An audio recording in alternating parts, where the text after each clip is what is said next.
This remains a developing story. After President Abdulla Yameen took over from Mohammad Nasheed in the Maldives, he made new friends, and these are the friends that he's now reaching out to. Let's understand why he picked China, Pakistan and Saudi Arabia as destinations for his special envoys.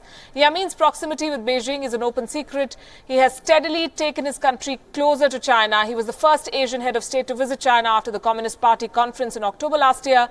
Former President Nasheed says that the Maldives is steadily falling into the Chinese debt trap, and he claims that more than 70% of the country's foreign debt is now with China.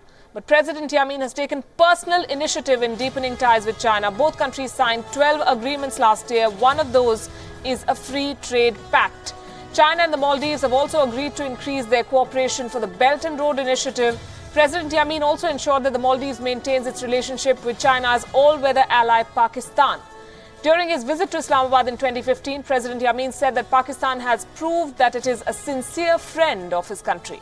The two countries have enjoyed bilateral ties for nearly half a century as members of the SAARC. Both sides have signed a number of MOUs, that's Memoranda of Understanding in Trade, Tourism and Higher Education. In 1996, Pakistan had built the Parliament building in Malé as a gift to the country. Given its 100% Sunni population, the Maldives has moved closer to Saudi Arabia in recent years as well. Soon after President Yameen took charge in 2014, Saudi Arabia promised to invest in building 10 world-class mosques in the Maldives. In 2014, the Saudi king booked 3 Maldivian islands for nearly a month, which is one example of the growing role of Saudi investment in that country. And in 2016, Riyadh pledged a $150 million bailout loan to the Maldives to make payments on loans taken out for infrastructure scale-up in the country. Next year, the Yameen government decided to give control of an entire atoll to Saudi Arabia.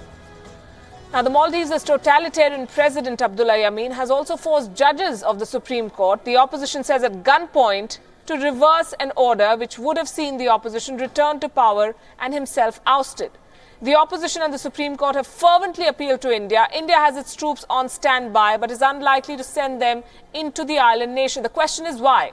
What are the pros and cons of Indian army intervention in the Maldives? Let's take a closer look at the situation. The courts and parliament have been shut down by the army. Demonstrations, in fact, are subdued because they face armed troops, and opposition politicians have been arrested. The Indian army will not intervene for several reasons. One of them is because the situation is essentially a domestic crisis. Second, this is not an act of terrorism, no matter how brazen. And finally, there has been fortunately no bloodshed. If there is, it may change, but for now, the Indian army will stay in a state of preparedness in southern India. Now, they all benefit from India in one way or another. Their citizens frequently cite Indian conditions to better those in their own countries, and yet, be it Sri Lanka or Bangladesh, Nepal or even the Maldives, India bashing remains the #1 pastime of all of India's neighboring countries. Any Indian boots on the ground in the Maldives would worsen India's reputation in the entire region, and that's another reason why Indian army boots will stay put in India for now. The closeness between Mr. Yameen and Beijing could well be described in a slogan that indicated brotherhood between China and India back in the 60s. China has managed to tighten its control over the island nation through its usual brand of debt trap diplomacy as an important hub of its Belt and Road Initiative.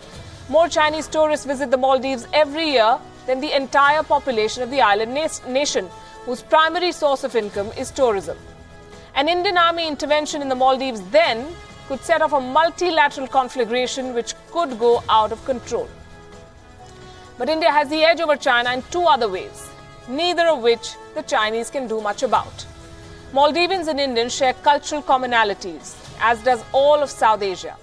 The Maldives is part of the same ancient volcanic chain as India's Lakshadweep Islands.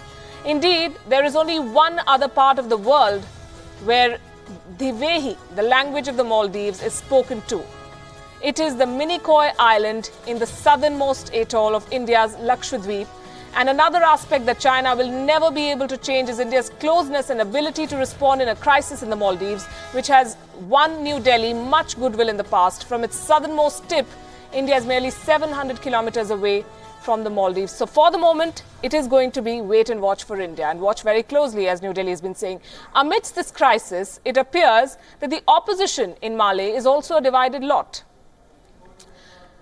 On Wednesday, exiled former Maldivian President Mohammad Nasheed asked India to play the role of quote-unquote liberators and intervene militarily to resolve the ongoing political turmoil in the country. He tweeted, and I'm going to quote, saying resolve things internally is akin to asking us to escalate the revolt, which can lead to chaos.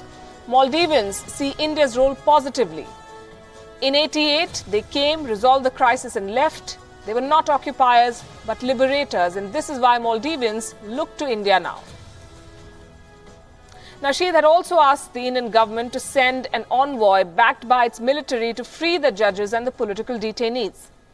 In 1988, remember, then President of Maldives, Abdulla Yameen, had sought India's help to defeat a coup by mercenaries.